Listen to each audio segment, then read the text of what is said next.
দূরে দেশ ও দেশের বাহিরে যে যেখান থেকে আমার এই এসকেএম বাংলাদেশ ইউটিউব চ্যানেলের অনুষ্ঠান দেখে থাকেন সকলের সুস্বাস্থ্য ও দীর্ঘায়ু কামনা করে আজকের ভিডিও শুরু করছি। দেখছেন নাটোর জেলার নলডাঙ্গা উপজেলায় কদম চাষ করছেন আজকে আমাদের এই বন্ধুবর মোস্তা তার পেঁয়াজের কদমের জমিতে ঔষধ প্রয়োগ করছে।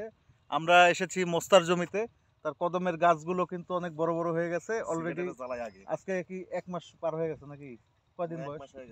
1 মাস পূর্ণ হলো এই কদমের। তো দর্শক, আজকে এই কদম চাষ সম্পর্কিত কিছু গুরুত্বপূর্ণ ভিডিও নিয়ে আজকের এই ভিডিওটা অনেক সুন্দর করে সাজিয়েছি এবং অনেক তথ্য থাকবে, গুরুত্বপূর্ণ কিছু কথা থাকবে এবং আজকে যে ঔষধ প্রয়োগ করছে, কীটনাশক প্রয়োগ করছে, এই সাথে আজকে পর্যন্ত কি কি পরিচর্যা করছে এবং আগামীতে পরিকল্পনা কি, সব বিষয় নিয়ে থাকবে আজকের এই ভিডিওতে। তো যে যেখান থেকে দেখছেন অবশ্যই আপনারা লাইক কমেন্টসের মাধ্যমে আপনাদের মতামত দিবেন। চলুন আমরা জিজ্ঞাসাবাদ করি।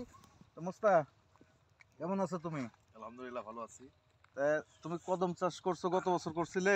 হ্যাঁ, গতবারও করছিলাম। এই বছর কতটুক করছো? এইবার করছি 1.5 বিঘা। 1.5 বিঘা। 1.5 বিঘা মানে 33 আর ধরো 17, মোটামুটি এই তোমার হচ্ছে 50% 50 গত বছর কতটুক করছিলে? গতবার করছিলাম এই 18 কাঠার মতো। 18 কাঠার মতো। বিচি পাইছিলে কতটুক? বেশি পাইছিলাম 2.5 মণ। 2.5 মণ মানে 100 কেজি। 18 কাঠায় 100 কেজি পেলে 18 কাঠায় তো 150 কেজির বেশি পাওয়া লাগবে। না, আমার ওইয়া লোমলা তো, নমলা মানে দেরি করে লাগাইছিলাম। দেরি করে লাগাইছো। হুম। তো আচ্ছা, তুমি এখন যে কদম করছো এই জমিতে কি কদম করলে? এটা হচ্ছে সুপার কিং করছি। সুপার কিং জাতের পেঁয়াজ কদম করলে তুমি। এটা কি পরিমাণ, জমির পরিমাণ কতটুকু? এখানে আছে 10 কাঠা। 10 কাঠা জমি। তুমি 10 কাঠা জমিতে এই পর্যন্ত কি পরিমাণ পেঁয়াজ লাগছে, মানে ওজন কি পরিমাণ, কতগুলো লাগছে লাগানোর সময়? 10 কাঠা জমিতে লাগছে 4.5 মণ পেঁয়াজ লাগছে। 4.5 মণ পেঁয়াজ লাগছে 10 কাঠায়। হুম। তুমি যখন লাঙ্গল দিছো, কয়টা হাল দিছো? 5টা হচ্ছে টিলার দিছি আর 2টা সিটার দিয়ে চাষ দিছি, মানে সিডার যেটা মানে 5টা দিছো টিলার, পাওয়ার টিলারের, আর ওই চিটার নামের একটা যে মেশিন আছে, সিডার বলে নাকি? তো ওইটা দিয়ে মোট 7টা চাষ দিছো। চাষ দেওয়ার পরে তুমি তো দেখতেছি এদিক দিয়ে 3 লাইন ওই পাশে সব 3 লাইন করে দেওয়া আছে, সবে 3 লাইন করে দেওয়া আছে। তুমি একটা জিনিস আমাকে বলবে যে ওই সার দিছো কি পরিমাণ? সার দিছি তোমার হচ্ছে কাঠাকে 2.5 কেজি করে, তোমার টিএসপি 2.5 কেজি, হ্যাঁ, পটাশ 2.5 কেজি এবং ডিএপি 2.5 কেজি। হ্যাঁ, আর ইউরিয়া হচ্ছে তোমার হচ্ছে সেচে পরে, মানে লাগানোর পরে সেচ দেওয়ার সময় কাঠাকে 1 কেজি ইউরিয়া 1 কেজি ডিএপি দিয়ে সেচ। 1 কেজি ইউরিয়া 1 কেজি ডিএপি দিয়ে সেচ দিছো। ও আচ্ছা। তো আরেকটা প্রশ্ন তোমার কাছে আমি যেটা করতে চাই, আমার মনে করো যে এই তুমি কীটনাশক স্প্রে করছি কি এসব? না ওইটা না, তুমি সেচ যে দিচ্ছ, পর্যায়ক্রমে সবই করবো, সেচ যে দিছো, পেঁয়াজ কদম লাগানোর কয়দিন পরে সেচ দিছো? এর তো হিসাব করিনি গো, তাও তাও মোটামুটি 18 দিন। 18 দিন পরে সেচ দিছো? লাগানোর 18 দিন পরে সেচ দিছো, মানে মাটিতে রস ছিল না? রস না, রস যখন চলে যাবে তখন আর সেচ দিতে হবে, রস থাকলে সেচ দেওয়া হবে না। মানে রস যখন চলে যাবে তখন সেচ দিতে হবে, রস থাকা অবস্থায় সেচ দেওয়া যাবে না। দ্বিতীয় সেচ দিছো কি? দ্বিতীয় সেচ দিছি। প্রথম সেচ দিছো প্রথমে লাগানোর একদিন পরে সেচ দিছি, তারপরে দ্বিতীয় সেচ দিছি 18 দিন পর। এই পর্যন্ত আর সেচ দিই নাই। এরপরে আর সেচ দাও নেই না? তো তুমি যে কদম করছো 10 কাঠা থেকে তুমি কি পরিমাণ বীজ পাবে? এবার আশা করা যায় 10 কাঠা থেকে প্রায় 2 মণ বীজ পাওয়া যাবে। 10 কাঠা থেকে 2 মণ বীজ পাবে আশা করা যাচ্ছে। মানে 80 কেজি। এবার অ্যাডভান্স তাই। হ্যাঁ, আচ্ছা। অনেকে যে বলে 10 কাঠা থেকে 100 কেজি বীজ পাওয়া যায়। যারা আরো ভালো করতে পারে। হ্যাঁ, আমি তো অত ভালো করতে পারি না। আচ্ছা, তুমি সার পরবর্তীতে সেচে কি সার দাও? হ্যাঁ, সার দিই। মানে গাছের পর্যায়ে, গাছের গেটআপ দেখে সার দেওয়া। গাছের গেটআপ দেখে প্রতিবার সার দিতে হয় নাকি? গাছের যদি গাছে বলে দেয় যে আমি সার খাবো কি খাবো না, এরকম বলে দেয়। আচ্ছা, ঔষধ দেখতেছে যে গাছে, পেঁয়াজের গাছে দেখা যাচ্ছে যে ঔষধ নীল হয়ে আছে, কি ঔষধ দিছো তুমি? এটা দিছি আমি হচ্ছে তোমার হচ্ছে ইমপালা দিছি, অটোর ইমপালা। আচ্ছা, অটো মেনকোজেব। তারপর দিছি তো তোমার এমাগ্রিনের দিছি হচ্ছে মেলা।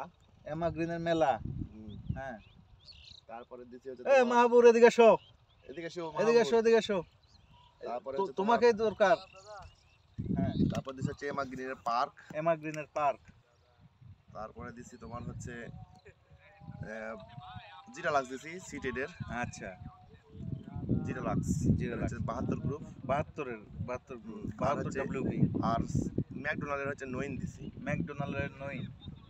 এসবই এখন আপাতত স্প্রে করতেছি। আর হচ্ছে অটো কোম্পানির হচ্ছে 20 ইমিডাক্লোপিডের ইমিটাফ। ইমিটাফ। ও আচ্ছা, এখন আমার দর্শকে তুমি এইটা বলো যে মোট কয়বার তুমি দিছো ঔষধ? এই যাওয়ার পর্যন্ত ওষুধ দিছি মোট 3 বার। ইন টোটালে 3 বার ওষুধ দিছো? 3 বার কতদিন পর পর? 6 দিন 6 থেকে 7 দিন, মানে এক সপ্তাহ পর পর এক ওষুধ সপ্তাহ পর দিছো? পর। এই একই ওষুধ ঘুরে ফিরে দিছো না একই পরিবর্তন ওষুধ, করে? একই ওষুধই দিছি। একই ওষুধ ঘুরে ফিরে আর দিছো? এর মধ্যে একবার শুধু পড়ছে হচ্ছে রোবলাল। আচ্ছা, এখন তোমাকে আমি যদি বলি যে ভবিষ্যতে তো আরো অনেক কিছু করবে, পর্যায়ক্রমে স্টেপ বাই স্টেপ, ধাপে ধাপে, আমি তো আমার দর্শকের সব তো খুলে বলবো যে কিভাবে কি করলো, কোথায় থেকে করলো, কেমনে করলো, সবই তো বলবো। হ্যাঁ, তো এখন আমি তোমার কাছে জানতে চাইবো যে তুমি যে এখন এই এই এই এতে তোমার যে পরিমাণ সার লাগবে, সার দেওয়ার পর সেচের পরে এরপরে প্রথম খাটাবো হচ্ছে সেচের আগে লুনা দিলে পরে হবে কি এই গাছটা মোটা তাজা হবে, প্লাস আর যে ফুল বের হবে, কদম বের হবে, ফুলকা বের হবে, এটা মোটা তাজা হয়ে বের হবে। আচ্ছা, ঠিক আছে, যত এই গাছের যত শক্তি ধরাবো ওই ফুলকা তত মোটা হবে। বুঝতে পারছি। তো মানে ইয়ে হবে, গ্রোথ আর ভালো হবে। আচ্ছা, এখন সর্বোপরি একটা কথা বলি, আমার দর্শকরা যদি তোমার কাছে ফোন দিয়ে পরামর্শ চায় এবং যদি পেঁয়াজ চাষ করার জন্য পরামর্শ চায়, সাথে যদি তোমার কাছে বীজই কিনতে চায়, পেঁয়াজ বীজ, তুমি ভালো উন্নত বীজ দিবে তো নাকি? ইনশাআল্লাহ, ইনশাআল্লাহ দিবে। অবশ্যই। একই সাথে আমার দর্শকের মধ্যে যারা হচ্ছে তোমার কাছে পরামর্শ চাবে তাদেরকে সঠিক পরামর্শ দিবে তো? অবশ্যই দেব। আমার নাম্বারটা হলে তুমি সেন্ড করে দাও, আমি অবশ্যই দেব। আমার সাথে আমি সর্বোচ্চ পরামর্শ দেব। তুমি সর্বোচ্চ পরামর্শ দিবে, জানো তোমার মতোই একবারে ভালো হয়। অবশ্যই হবে। ঠিক আছে, তো তুমি তোমার মোবাইল নাম্বারটা বলো। 01788 01788 হ্যাঁ 1403 74। 1403 74। জি। আচ্ছা, তো আমার নাম মোস্তাক আহমেদ। মোস্তাক আহমেদ মোস্তা, বন্ধু লোক। যাই হোক, এখন আপনারা দেখছেন মোস্তাক যে কদম চাষ করছে, তার পেঁয়াজের কদমের কিছু আপনাদেরকে দেখানোর চেষ্টা করি। এই যে গাছ বেড়েছে, কত সুন্দর তরতাজা এবং তাগড়া, দেখছেন 3টা করে লাইন দিছে। এত আমার কাছে মনে হচ্ছে 3টা করে লাইন দেওয়াতে তার ঘন হয়ে গেছে বেশি। আমার কাছে মনে হচ্ছে সে যে কদম করছে এটাতে তার ঘন হয়েছে বেশি। না ঘন হয়নি, ঘন হয়নি। ঘন হয়নি? না ঘন হয়নি। মানুষে বলে 2টা করে দিলে যথেষ্ট, তুমি 3টা করে দিছো। পেঁয়াজ বেশি লাগে নেতে। তো কি সৌভাগ্য দর্শক, এই যে ঘুরতে ঘুরতে চলে আসছি এই মুহূর্তে। আমাদের মাহবুব আছে কিন্তু। অসুবিধা নেই, এই যে সোহেল সাহেব আছে আমাদের সঙ্গে, কথা বলবেন নাকি দাদা? দিবাকর দা। দিবাকর? হ্যাঁ। ও দাদা দিবাকর দা, আমি এই মুহূর্তে ইউটিউবের ভিডিও রেডি করতেছি, বুঝছেন? আচ্ছা, রেডি তো করতেছেন, খালি পরে শতাংশ জমিতে কেউ মাহবুব, হ্যাঁ ও কথা বল, তোমার কথা বল। হ্যালো, 2% জমিতে যে আপনি 10 লিটার, হ্যালো হ্যাঁ ভাই, বলছি আপনি যে গতকালকে ভিডিওতে 2% জমির জন্য 10 লিটার পানি দিয়েছেন, হ্যাঁ হাফ টপ, হ্যাঁ এরকম দিলে পরে তো আমার তো কামড়া লাগবে অনেক ভাই। আমি একটা কথা বলি, আমার জমি ওইখানে বাড়ির পাশে পড়ে আছে, পরিত্যক্ত জমি, জাস্ট ওইখানে 1 কাঠা পূর্বে না 2% হবে কিনা সন্দেহ। এখন ওইটুক জমি আমি কি করতে পারি? আমার মনে করেন যে ওইটাতে না কোনো ডোজ হবে, না কোনো কিছু হবে, তাই না? হ্যালো, ওইটাতে তো ব্যাপারটা বুঝতে পারছি। মানে ওইটাতে আমার কোনো ডোজও হবে না, কিছু হবে না। তো আমি কি করব? 2% জমি আমি 1 ঘন্টা ধরে ওষুধ দিলেই কি, আর 2 মিনিটে শেষ করে দিলেই কি? ঠিক আছে? এমনি মজা করলাম, বুঝছেন? না ঠিক আছে। ওই যে আজকে যে ভিডিওটা রেডি করতেছি তো এই মুহূর্তে যে ভিডিওটা রেডি করতেছি, এই ভিডিওটা যে কদম চাষ করতেছি দিবাকর দা, ওই এটা মনে করেন হচ্ছে 10 কাঠার একটা প্রজেক্টে কিং চাষ করছে মোস্তাক আহমেদ নামে। তো তার জমির প্রতিবেদনটা তৈরি করতেছি, ঠিক আছে? ভিডিওটা দেখলে বুঝতে পারবেন। আচ্ছা ভাই, তাহলে দেখবো ভাই। ঔষধ দিচ্ছে, ওকে জিজ্ঞাসাবাদ করতেছি, ঠিক আছে? আর এই মুহূর্তে আপনার সাথে কথা বলতেছি, এটাও কিন্তু ভিডিওতে উঠে যাচ্ছে। আচ্ছা, ঠিক আছে। মাহবুব দাদা ভালো থাকেন তাহলে। এই যে সারা বাংলাদেশ থেকে ফোন দিতে থাকে কৃষকরা, ভালো থাকবেন, ওকে। এইটা কিন্তু আমার জন্য অনেকটা পাওয়া, কি মাহবুব? এখন মাহবুব, তোমাকে তো পাই না সচরাচর, তুমি তো এমা গ্রিন কোম্পানি চেঞ্জ করে এখন অন্য কোম্পানিতে চলে গেছো। তা এখন তোমাকে নিয়ে একটা ভিডিও করব, নেক্সট টাইম প্রতিবেদন করব, কিন্তু এই মুহূর্তে প্রতিবেদন এই মোস্তাকটা করতেছি। মোস্তাক এখন কি কি দিচ্ছে ঔষধ তার সাথে কথা বলি। তো তুমি আসো, পরবর্তী ভিডিওতে তোমাকে আবার রাখবো, ঠিক আছে? মোস্তাক, হ্যাঁ এপারে এখন এখন তোমার কন্টেনারে কি কি আছে? এখন শুধু আমার কন্টেনারে আছে হচ্ছে তোমার ইমিডা ক্লোপিডের ইমিটা 20, আজকে 20 দিচ্ছি। হুম আগামীকাল পাউডার দেবো। হুম। পাউডার দেওয়ার আগে দিনে মানে 20 আর পাউডার আমি একসাথে গুলাই না। আচ্ছা 20 যদি পাউডারের সাথে গুলাই, পাউডারের গুণগত মান একটু কমে যায়। আচ্ছা, সেই ক্ষেত্রে 20 আমি আগের দিন প্রয়োগ করি এবং পরের দিনে পাউডার প্রয়োগ করি। আগের দিন বিষ প্রয়োগ করো, পরের দিন ভাই! পাউডার প্রয়োগ জি। করো, ঠিক আছে? এটা অনেক গুরুত্বপূর্ণ একটা তথ্য দর্শক, যারা এই বিষ আর পাউডার একসাথে গুলানো ঠিক না, তো বিষ আগে পরে দেওয়া উচিত। 20 আর পাউডার লাগাচ্ছি। একসাথে গুলান যায় আবহাওয়া ক্ষেত্রে। আচ্ছা, আবহাওয়া বুঝছো ক্ষেত্রে। সোহেল? আবহাওয়া ক্ষেত্রে এখন যে আবহাওয়া তাপমাত্রা অনেক বেশি, হুম তাপমাত্রা বেশি, এই আবহাওয়াতে এই তাপমাত্রাতে যদি বিষ প্রয়োগ করি গাছের ক্ষতি হতে পারে। হুম এই জন্য এই যে আবহাওয়া শেষ হয়ে গেছে, নর্মাল আবহাওয়া বিষ প্রয়োগ করতেছি। বিষ যত আবহাওয়া মানে শিথিল হবে তত কাজ ভালো হবে। আচ্ছা, তাহলে এখন তুমি ওষুধ দিতে থাকো, আমি দেখাই দর্শক কিভাবে লাইন বাই লাইন ওষুধ দিচ্ছে। ওইদিকে দিচ্ছ। আচ্ছা,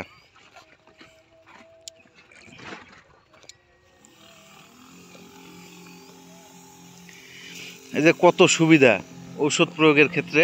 যখন কীটনাশক প্রয়োগ করবে, তখন কীটনাশক প্রয়োগ করার সময় লাইন দিয়ে হেঁটে হেঁটে সুন্দর করে দেখে শুনে ধীরে সুস্থে ওষুধ প্রয়োগ করা যায়, ঘুরে ঘুরে ওষুধ প্রয়োগ করা যায়।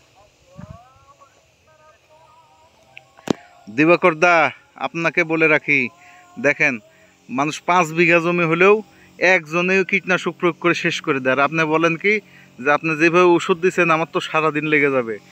আমি 8 বিঘা মাঠে আমি একাই ওষুধ দিই। তুমি 8 বিঘা একাই ওষুধ দিতে পারো? একাই 8 বিঘা একাই দিই। আচ্ছা দিবাকর দা, আপনারা কিন্তু কমেন্ট করেন না, লেখেন না কিছু। এই যে এই যে এটা 10 কাঠা, এখানে 10 কাঠা কদম, ওইখানে বাড়ির কাছে আছে 1 বিঘা কদম। হুম ওই 1 বিঘা রসুন, হুম 15 কাঠা আল, পেঁয়াজের আল চারা, হুম 1 বিঘা লাইলে, হুম তারপরে মোটামুটি 4 বিঘা পেঁয়াজ লাগাবো, 4 বিঘা। হুম এই সম্পূর্ণ ওষুধ আমি একা দেবো। একদিনে দিয়ে শেষ করে প্রতিদিন? একদিনে না, একদিনে সম্ভবই না। তাই? মানে এই 4 বিঘা পর্যায়ক্রমে আজকে এটা দিচ্ছি, কালকে ওটা দিব, পরের দিন ওটা দিব, পরের দিন ওটা দিব। মানে কান্দে সবসময় কন্টিনিউর থাকবে? কান্দে এটা থাকবেই। এটা অফিসের অফিসের ব্যাগ মনে করো। ব্যাগ থাকবে। তো দর্শক, মোস্তাক কিন্তু অনেক মজার মানুষ। দেখছেন যে কিভাবে পেঁয়াজের কদমে ঔষধ প্রয়োগ করতে হয়। কেউ একজন বলল, দিবাকর দা, উনি বলল যে কিভাবে আমি এত কদমে এভাবে ঔষধ দিয়ে শেষ করব, এটা তো আমার পক্ষে সম্ভব না, অনেক লেবার লেগে যাবে। তা আমি তো দেখতেছি কোনো লেবার লাগে না। মোস্তাক, 10 কাঠা জমিতে তোমার কয় কন্টেনার ওষুধ লাগে? 2 কন্টেনার। 2 কন্টেনার ওষুধ লাগবে। 10 কাঠা জমিতে তোমার পাউডার হোক, বিষ হোক, 2 কন্টেনার। পাউডার হোক, ঔষধ হোক, 2 কন্টেনার। 1 দুই- বিঘা জমিতে 4 কন্টেনার। 1 বিঘাকে 4 কন্টেনার ওষুধ লাগবে। না 4 কন্টেনার, এই যে এই কন্টেনারের ওষুধ লাগবে। 20 লিটার কন্টেনার, 4 কন্টেনার ওষুধ লাগবে 1 বিঘা জমিতে। ও আচ্ছা। তো দর্শক, যারা আমার ভিডিও দেখে থাকেন এবং আমি বলি, আমার রসুন দেখাবো, চলো। রসুনের প্রজেক্ট, আমার রসুন দেখাবো, দেবে চলো। আচ্ছা দেখাওনি? রসুনেরও চিকিৎসা করে দিচ্ছি, আসো। রসুনের চিকিৎসা করে দিবে? একদিনে সব দেখায় দিলে তো মনে করো যে সমস্যার শেষ থাকবে না। আচ্ছা দর্শক, আফজাল, তুমি কদম চাষ করো নি? পেঁয়াজ, রসুন, আদা তবে মহৌষধ? তবে সংক্ষিপ্ত বলি, যারা রসুন চাষ করেন, হ্যাঁ, রসুনের সবচেয়ে বেস্ট ওষুধ হচ্ছে অ্যামিস্টার টপ। Amistar top. হ্যাঁ, শুরু থেকে যারা অ্যামিস্টার টপ রসুনের দিবে, হ্যাঁ, তাদের রসুনের জমিতে তাকাতে হবে না। আচ্ছা, যারা কদমে দেয় অ্যামিস্টার টপ? হ্যাঁ, অ্যামিস্টার টপ কদমে সবাই তো এত খরচ করতে পারে না, কারণ অ্যামিস্টার টপ তো সিনজেন্টার ওষুধ, দামি ওষুধ। অ্যামিস্টার টপ দেওয়াই লাগবে, এটা মাপ নাই। এটাতে অ্যামিস্টার টপ হচ্ছে সবাই খরচ করতে পারে না তো। হুম, তো তুমি দাও তো? আমি এই জমিতে দিইনি এখনো পর্যন্ত, রসুনের জমিতে দিছি একবার। অ্যামিস্টার টপ কবে দেওয়া লাগবে এই জমিতে? এই জমিতে অ্যামিস্টার টপ এইবার এরপরে দিব, তাহলে আবার গ্রোথ ভালো হবে। অ্যামিস্টার টপ, লুনা এসব খারাপ হবে। আচ্ছা, কথায় কথা ভুলে গেছিলাম, তুমি মোট কয়টা সেচ দিবে এই জমিতে? এই জমিতে সেচ পড়বে তোমার এখন থেকে প্রায় 4টা সেচ পড়বে, 3টা সেচ পড়বে, 4টা না 3টা। 3টে? হুম। তো দর্শক, মোস্তাকের নাম্বার দেওয়া আছে আমার ভিডিওতে, আপনারা যারা ভিডিও দেখেন এবং দেখে থাকেন তারা অবশ্যই কৃষি পরামর্শের জন্য আমার বন্ধু মোস্তাকের সাথে দেখা করবেন, যোগাযোগ করবেন ফোনে, ভিডিও কলে, অডিও কলে এবং সশরীরে যেভাবেই তার সাথে দেখা করেন। আজাদ, কেমন আছো তুমি? তুমি যে বেঁকা হয়ে গেছো এক কন্টেনার ওষুধ নিয়ে, বেটা 25 কেজি পানি নিয়ে তুমি টিঙ্গুর বিঙ্গুর করতে করতে যাচ্ছ, বেঁকা হয়ে গেলে হবে? তোমার কথা কথা কোন কোন দিন ওষুধ আর কোন দিন হতো ভুলে গেছি। না, এই যে এটা দিচ্ছিলে, সবই দেওয়া হয়েছে, এটা দিচ্ছিলে, মানে আমার সাথে কথা বলতে তো ওষুধ কোন লাইনে দিচ্ছে ওইটা ভুলে গেছো। আমার সাথে যখন কথা বলতো না ওইটাতে দিচ্ছিলে, ঠিক আছে? তো দর্শক দেখছেন এই নাটোর জেলার নলডাঙ্গা উপজেলা যে পেঁয়াজের জমি আছে, পেঁয়াজের যে বিল আছে, মাঠ আছে, এই মাঠকে মাঠ শুধু পেঁয়াজ কদম এবং এইরকম হেক্টরকে হেক্টর। এক সময় এগুলোতে ধান চাষ হতো, এখন আর ধান টান চাষ হয় না, শুধু পেঁয়াজ। ধান খাবে কোথা থেকে মানুষ? আমি তো এই চিন্তা করে বাঁচি না। তো দর্শক ভালো থাকবেন, সুস্থ থাকবেন, যে যেখান থেকে আমার ভিডিও দেখলেন নিরাপদে থাকবেন, চ্যানেলটি সাবস্ক্রাইব করে রাখবেন এবং আপনারা যারা এই কৃষি সম্পর্কিত ভিডিও এবং কৃষিকাজ করে থাকেন, এই ভিডিওগুলো দেখেন, তারা যে মোবাইল নাম্বারগুলো দেওয়া থাকে আপনারা অবশ্যই ফোনের নাম্বারগুলোতে যোগাযোগ করবেন। আসসালামু আলাইকুম, ধন্যবাদ সবাইকে।